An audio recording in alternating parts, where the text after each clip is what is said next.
నేను దహించు అగ్ని అయి, నా తండ్రి దహించు అగ్ని అయి ఉన్నాడు.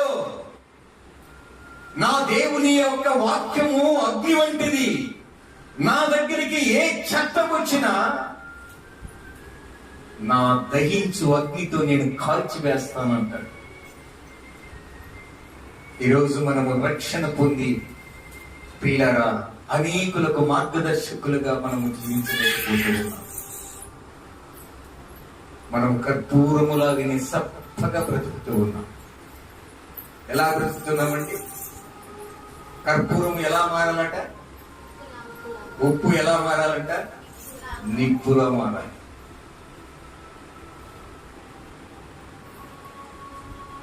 యాకోబు కర్పూరము లాంటి వాడే, యొక్క కర్పూరము లాంటి వాడే, ఒక వేశ్య కుమారుడు.